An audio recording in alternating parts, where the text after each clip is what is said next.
नमस्कार, मैं हूं आपके साथ अनुष्का और आप देख रहे हैं रीड न्यूज। अकोला जिला बार्शी टाकली तालुका जनुना गांव में ग्राउंड रिपोर्ट। अकोला लोकसभा प्रचार जनुना गांव में महाविकास आघाड़ी के नेते और कार्यकर्ता ने जनुना गांव में विकास के बारे में की बातचीत। मी काय सांगतो तरी आम्ही बेलदार समाजाचे माणसं आहो। आपले अभय पाटलाच्या इकडे आमचे कणी 400-450 मतदान आहे। आम्ही त्या बेलदार समाजचे त्यांनी देणार आहोत। एका शिक्क्याला त्याला जाणार आहे, दुसरं कोणाला बेलदार समाज देणार आहे। भाऊ, आज आमचे जाधव साहेब आलेले आहेत, त्यांनी शब्द दिलेले आहेत। हे शब्द नक्की पाळतील। राष्ट्रवादी तालुका अध्यक्ष सतीश पाटील हे सुद्धा आहेत, यांची प्रतिक्रिया जाणून घेऊ। लोकांमध्ये उत्सुकता आहे आणि ज्याही गावात आम्ही गेलो तर अभयदादाच करतात आणि पूर्ण ताकदीनिशी लोकांचा एवढा उत्साह आहे की जन्मत भरपूर अभयदादाच्या पाठीमागे आहे। त्यामुळे अभयदादा विजय निश्चित आहे। याच्यामध्ये विजय निश्चित आहे।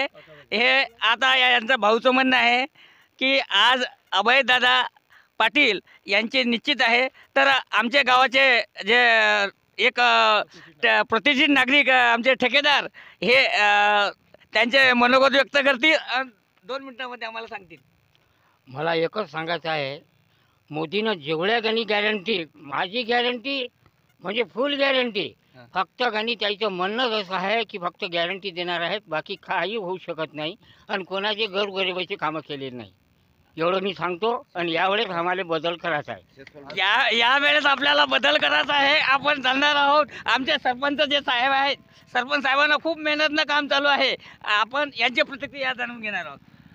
अकोला जिल्ह्यामध्ये लोकसभेमध्ये यावर्षी 1001% परिवर्तन होणार आहे आणि अभयदादा हे 2 लाख मतांनी निवडून येणार आहेत। दादाचा सरपंच साहेबाचं म्हणणं आहे 2 लाखाने मिळणार, 2 लाखाने दादा येणार आहे। आमचे मामा घुमसे मामा हे एका मिनिटात आमचा मनोगत व्यक्त करतील। नाही मामा, तुमचं प्रतिक्रिया।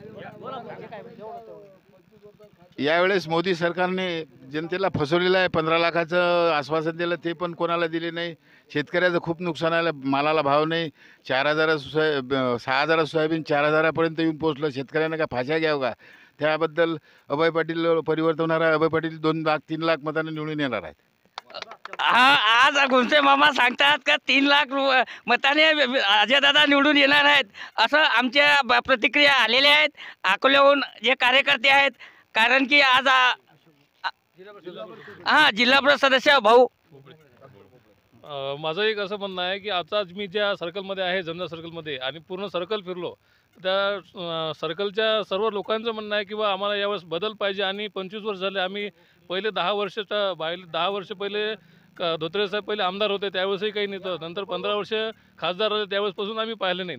त्याच्यामुळे आम्हाला असा बदल पाहिजे की आम्ही यावेळेस त्यांना आले तरी ऐकून गावातून त्यांना हाकलून देऊ आणि शिक्के देणार नाही। अभयदादा म्हणजे अभयदादा ठेवणार। धन्यवाद। कारण की आपण आलेले आहात आणि कारण की प्रत्येक ग्रुपमध्ये बघत आहात, आज प्रत्येक पार्टीचे लोक आमच्या गावामध्ये आले येतात। प्रत्येक मतदारसंघामध्ये त्यांचं चालू आहे आणि त्यांचे मनोगत आहे। आज पिंजर येथील आमचे पंचायत समिती माजी सदस्य अशोक भाऊ इंगळे साहेब हे आपल्याला माहिती आपल्याला माहीत आहे की बेरोजगारी वाढलेली आहे। कारण बेरोजगारी इतकी वाढली की सारे युवक म्हणजे मोबाईलमध्ये अटकलेले आहे। कारण या बेरोजगार लोकांना जर 2 कोटी रोजगार देतो होतो दरवर्षी, परंतु एकाही वर्षी 2 कोटी रोजगार मोदी देऊ शकला नाही। म्हणून त्या मोदीचा निश्चित म्हणजे मोदी हा हद्द पार होणार एवढं निश्चित आहे। ठीक आहे, ओके। डॉक्टर संजय चव्हाण, अकोला। चलो